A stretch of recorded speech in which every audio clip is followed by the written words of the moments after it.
بسم اللہ الرحمن الرحیم۔ اسماعیل بن علیہ نے خبر دی عبداللہ بن عون سے، انہیں ابراہیم نخعی نے، ان سے اسود بن یزید نے بیان کیا کہ عائشہ رضی اللہ عنہا کے یہاں کچھ لوگوں نے ذکر کیا کہ علی کرم اللہ وجہ نبی کریم صلی اللہ علیہ وسلم کے وصی تھے، تو آپ نے کہا کہ کب انہیں وصی بنایا؟ میں تو آپ کے وصال کے وقت سر مبارک اپنے سینے پر، یا انہوں نے بجائے سینے کے کہا کہ اپنی گود میں رکھے ہوئے تھی۔ پھر آپ نے پانی کا طشت منگوایا تھا کہ اتنے میں سر مبارک میری گود میں جھک گیا اور میں سمجھ نہ سکی کہ آپ کی وفات ہو چکی ہے، تو آپ نے علی کو وصی کب بنایا؟ صحیح بخاری حدیث نمبر 2741۔ سعد بن ابی وقاص رضی اللہ عنہ نے بیان کیا کہ نبی کریم صلی اللہ علیہ وسلم حجۃ الوداع میں میری عیادت کو تشریف لائے۔ میں اس وقت مکے میں تھا۔ حضور اکرم صلی اللہ علیہ وسلم اس سرزمین پر موت کو پسند نہیں فرماتے تھے جہاں سے کوئی ہجرت کر چکا ہو۔ حضرت صلی اللہ علیہ وسلم نے فرمایا، اللہ ابن عفرہ سعد بن خولہ رضی اللہ عنہ پر رحم فرمائے۔ میں نے عرض کیا، یا رسول اللہ صلی اللہ علیہ وسلم، میں اپنے سارے مال و دولت کی وصیت کر دوں؟ آپ نے فرمایا کہ نہیں۔ میں نے پوچھا پھر آدھی کی کر دوں؟ آپ نے اس پر بھی یہی فرمایا کہ نہیں۔ میں نے پوچھا پھر تہائی کی کر دوں؟ آپ صلی اللہ علیہ وسلم نے فرمایا، تہائی کی کر سکتے ہو، اور یہ بھی بہت ہے۔ اگر تم اپنے وارثوں کو اپنے پیچھے مالدار چھوڑو تو یہ اس سے بہتر ہے کہ انہیں محتاج چھوڑ دو کہ لوگوں کے سامنے ہاتھ پھیلاتے پھریں۔ اس میں کوئی شبہ نہیں کہ جب تم اپنی کوئی چیز اللہ کے لیے خرچ کرو گے تو وہ خیرات ہے، یہاں تک کہ وہ لقمہ بھی جو تم اپنی بیوی کے منہ میں ڈالو گے وہ بھی خیرات ہے۔ اور ابھی وصیت کرنے کی کوئی ضرورت بھی نہیں، ممکن ہے کہ اللہ تعالیٰ تمہیں شفا دے اور اس کے بعد تم سے بہت سے لوگوں کو فائدہ ہو اور دوسرے بہت سے لوگ اسلام کے مخالف نقصان اٹھائیں۔ اس وقت حضرت سعد رضی اللہ عنہ کی صرف ایک بیٹی تھیں۔ صحیح بخاری حدیث نمبر 2742۔ سفیان بن عینہ نے بیان کیا، ان سے ہشام بن عروہ نے، ان سے ان کے والد نے، اور ان سے ابن عباس رضی اللہ عنہ نے بیان کیا، کاش لوگ وصیت کو چوتھائی تک کم کر دیتے تو بہتر ہوتا، کیونکہ رسول اللہ صلی اللہ علیہ وسلم نے فرمایا تھا کہ تم تہائی کی وصیت کر سکتے ہو، اور تہائی بھی بہت ہے، یا آپ صلی اللہ علیہ وسلم نے یہ فرمایا کہ یہ بڑی رقم ہے۔ صحیح بخاری حدیث نمبر 2743۔ زکریا بن عدی نے بیان کیا، ان سے مروان بن معاویہ نے، ان سے ہاشم بن ہاشم نے، ان سے عامر بن سعد نے، اور ان سے ان کے باپ سعد بن ابی وقاص نے بیان کیا کہ میں مکے میں بیمار پڑا تو رسول اللہ صلی اللہ علیہ وسلم میری عیادت کے لیے تشریف لائے۔ میں نے عرض کیا، یا رسول اللہ صلی اللہ علیہ وسلم، میرے لیے دعا کیجئے کہ اللہ مجھے الٹے پاؤں واپس نہ کر دے، یعنی مکہ میں میری موت نہ ہو۔ آپ نے فرمایا، ممکن ہے کہ اللہ تعالیٰ تمہیں صحت دے اور تم سے بہت سے لوگ نفع اٹھائیں۔ میں نے عرض کیا، میرا ارادہ وصیت کرنے کا ہے، ایک لڑکی کے سوا اور میرے کوئی اولاد نہیں۔ میں نے پوچھا کیا آدھے مال کی وصیت کر دوں؟ آپ نے فرمایا کہ آدھا تو بہت ہے۔ پھر میں نے پوچھا تو تہائی کی کر دوں؟ فرمایا کہ تہائی کی کر سکتے ہو، اگرچہ یہ بھی بہت ہے، یا یہ فرمایا کہ بڑی رقم ہے۔ چنانچہ لوگ بھی تہائی کی وصیت کرنے لگے اور یہ ان کے لیے جائز ہو گئی۔ صحیح بخاری حدیث نمبر 2744۔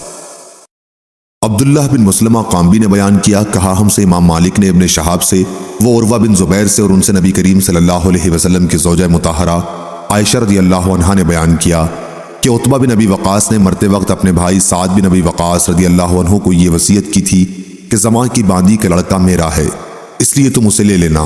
چنانچہ فتح مکہ کے موقع پر سعد رضی اللہ عنہ نے اسے لے لیا اور کہا کہ میرے بھائی کا لڑکا ہے۔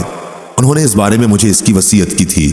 پھر عبد بن زمہ رضی اللہ عنہ اٹھے اور کہنے لگے کہ یہ تو میرا بھائی ہے، میرے باپ کی لونڈی نے اس کو جنا ہے اور میرے باپ کے بستر پر پیدا ہوا ہے۔ پھر یہ دونوں نبی کریم صلی اللہ علیہ وسلم کی خدمت میں حاضر ہوئے۔ سعد بن ابی وقاص رضی اللہ عنہ نے عرض کیا، یا رسول اللہ صلی اللہ علیہ وسلم، یہ میرے بھائی کا لڑکا ہے، مجھے اس نے وصیت کی تھی۔ لیکن عبد بن زمہ رضی اللہ عنہ نے عرض کیا کہ یہ میرا بھائی ہے اور میرے والد کی باندی کا لڑکا ہے۔ نبی کریم صلی اللہ علیہ وسلم نے فیصلہ یہ فرمایا کہ لڑکا تمہارا ہی ہے عبد بن زمہ، بچہ فراش کے تحت ہوتا ہے اور زانی کے حصے میں پتھر ہیں۔ لیکن آپ نے سودا بنت زمہ رضی اللہ عنہا سے فرمایا کہ اس لڑکے سے پردہ کر، کیونکہ آپ نے عتبہ کی مشابہت اس لڑکے میں صاف پائی تھی۔ چنانچہ اس کے بعد اس لڑکے نے سودا رضی اللہ عنہا کو کبھی نہ دیکھا تاکہ آپ اللہ تعالیٰ سے جا ملی۔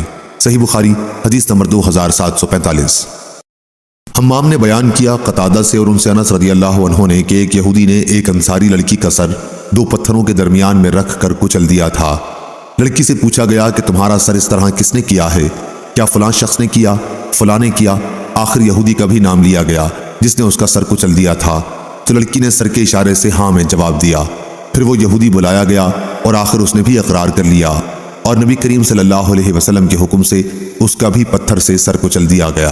صحیح بخاری حدیث نمبر 2746۔ محمد بن یوسف فریابی نے بیان کیا ورقہ سے، انہوں نے ابن ابی نجیح سے، ان سے عطا نے اور ان سے ابن عباس رضی اللہ عنہ نے بیان کیا کہ شروع اسلام میں میراث کا مال اولاد کو ملتا تھا اور والدین کے لیے وصیت ضروری تھی، لیکن اللہ تعالیٰ نے جس طرح چاہا اس حکم کو منسوخ کر دیا۔ پھر لڑکے کا حصہ 2 لڑکیوں کے برابر قرار دیا اور والدین میں سے ہر ایک کا 6واں حصہ اور بیوی کا اولاد کی موجودگی میں 8واں حصہ اور اولاد کے نہ ہونے کی صورت میں 4تھا حصہ قرار دیا۔ اسی طرح شوہر کا اولاد نہ ہونے کی صورت میں آدھا اور اولاد ہونے کی صورت میں 4تھائی حصہ قرار دیا۔ صحیح بخاری حدیث نمبر 2747۔ ابو اسامہ نے بیان کیا سفیان سوری سے، وہ عمارہ سے، ان سے ابو ذرا نے اور ان سے ابو ہریرہ رضی اللہ عنہ نے بیان کیا کہ ایک صحابی نے رسول اللہ صلی اللہ علیہ وسلم سے پوچھا، یا رسول اللہ صلی اللہ علیہ وسلم، کون سا صدقہ افضل ہے؟ فرمایا یہ کہ صدقہ تندرستی کی حالت میں کر کہ تجھ کو اس مال کو باقی رکھنے کی خواہش بھی ہو جس سے کچھ سرمایہ جمع ہو جانے کی تمہیں امید ہو، اور اسے خرچ کرنے کی صورت میں محتاجی کا ڈر ہو، اور اس میں تاخیر نہ کر کہ جب روح حلق تک پہنچ جائے تو کہنے بیٹھ جائے کہ اتنا مال فلاں کے لیے، فلانے کو اتنا دینا، اب تو فلانے کا ہو ہی گیا تو دنیا سے چلا۔ صحیح بخاری حدیث نمبر 2748۔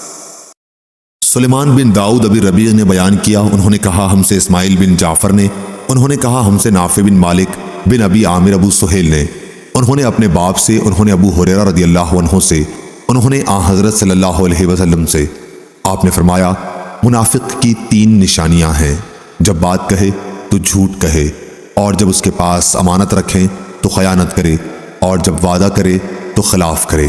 صحیح بخاری حدیث نمبر 2749۔ حکیم بن حزام مشہور صحابی نے بیان کیا، میں نے حضرت صلی اللہ علیہ وسلم سے پانی مانگا، آپ نے مجھ کو دیا، پھر مانگا، پھر آپ نے دیا، پھر فرمانے لگے حکیم یہ دنیا کا روپیہ پیسہ دیکھنے میں خوشنما اور مزے میں شیریں ہے، لیکن جو کوئی اس کو سیر چشمی سے لے اس کو برکت ہوتی ہے، اور جو کوئی جان لڑا کر حرص کے ساتھ اس کو لے اس کو برکت نہ ہوگی۔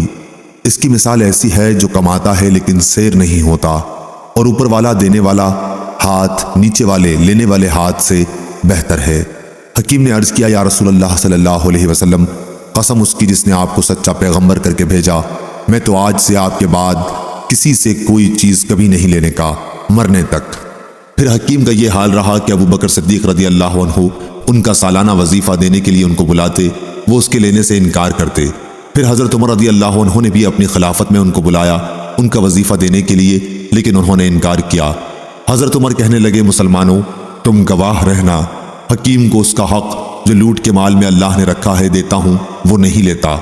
غرض حکیم نے حضرت صلی اللہ علیہ وسلم کے بعد پھر کسی شخص سے کوئی چیز قبول نہیں کی، اپنا وظیفہ بھی بیت المال میں سے نہ لیا، یہاں تک کہ ان کی وفات ہو گئی، اللہ ان پر رحم کرے۔ صحیح بخاری حدیث نمبر 2750۔